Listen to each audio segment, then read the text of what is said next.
Hey, what's up, guys? I know I haven't posted in a while, which is pretty normal for me, right? I'm inconsistent as it is, but I'm actually in Venice right now. We're heading home on Saturday, but we've been here for the last 2 weeks for my honeymoon. I just made a post about it, like on my YouTube page or whatever. But anyway, just wanted to I know it's way late, but I wanted to recap UFC 279 just quickly.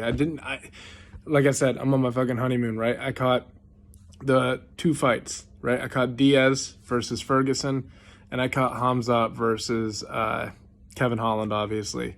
Obviously, everybody is right 100%. The way the card got shifted around, I don't know about all the conspiracy stuff. I haven't been able to keep up with everything the way I wanted to, but the fights obviously played out the way that they should have. It was a much more favorable matchup for Diaz, a much more fair matchup for Diaz. I feel like Khamzat would have run through him as much as I'm a Diaz fan. But the man, okay. With Diaz, you feel like this was the way that he should have went out, right? Like it was very good for him. He got a win. Last fight on his contract, he's had like he said in his post-fight interview, a love-hate relationship with the UFC basically his entire career. So to see him go out like that was good. But on the flip side of that, if you're a Tony Ferguson fan, like I am, I mean, I'm a fucking Diaz and a Ferguson fan, right? Like it's hard to watch Ferguson lose like that.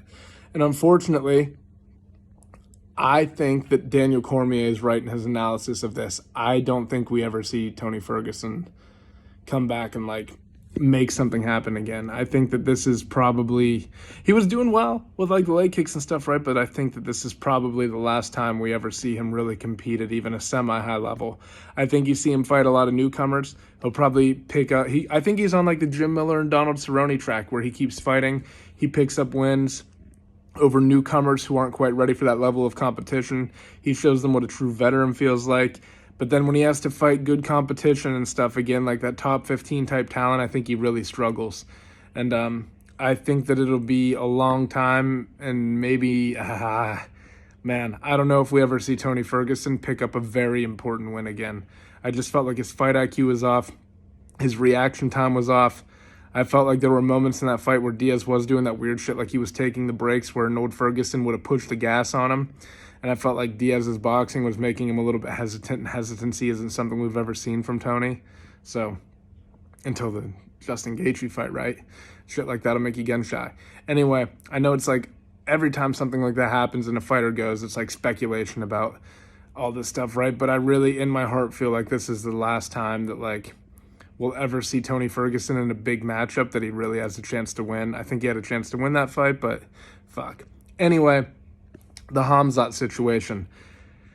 The weight miss was atrocious. 7.5 pounds is a lot, right? And I think that you see him fight. I think 185 is an easier path to the title for Khamzat anyway. I've been saying that since the beginning. I think he matches up extremely well against guys like even Pereira if he were to beat Adesanya. I don't even know if you call it an upset. I don't know what the odds are.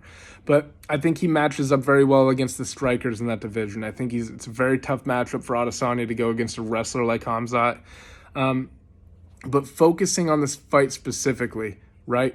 Like against Kevin Holland. Kevin Holland is very talented and even managed to get back to his feet at certain points during that fight. But the fake glove touch thing, no. That's Holland's fault. You've seen Khamzat fight before. You know how he fights. He comes storming across the octagon. And guys, in every single one of his fights, every single one, I think I have a video on my channel somewhere where I break down Khamzat's, what makes him so successful. He comes out aggressive and he either feints high or he commits high. And as soon as your hands go up, he's ducking underneath to get the takedown. That was a tactical error on Kevin Holland's part. Should have never reached out to touch gloves with them. Also, they touch gloves in the center of the octagon, when the referee introduces them or whatever you want to call it, before the bell rang. Once the bell rings for Khamzat, it's all business.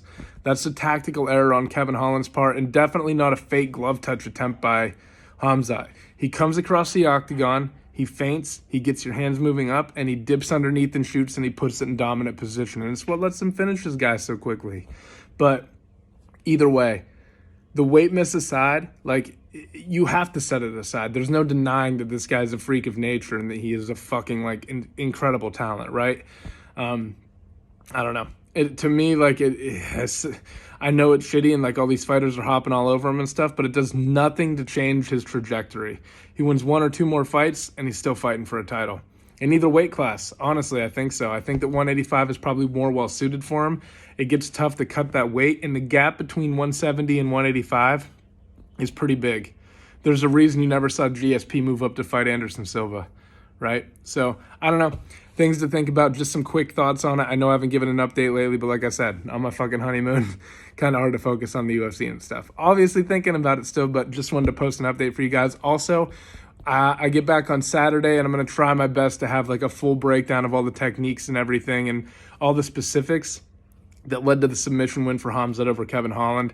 And I still have to rewatch the whole UFC 279 card. Like I said, I only saw the Ferguson-Diaz fight and the Khamzat versus Holland fight. So a lot to catch up on for me, but yeah, that's why I've been, I mean, I know I'm sporadic with the shit as it is, but that's why I've really been like kind of slacking on fucking posting and shit. So anyway, thank you guys for tuning in.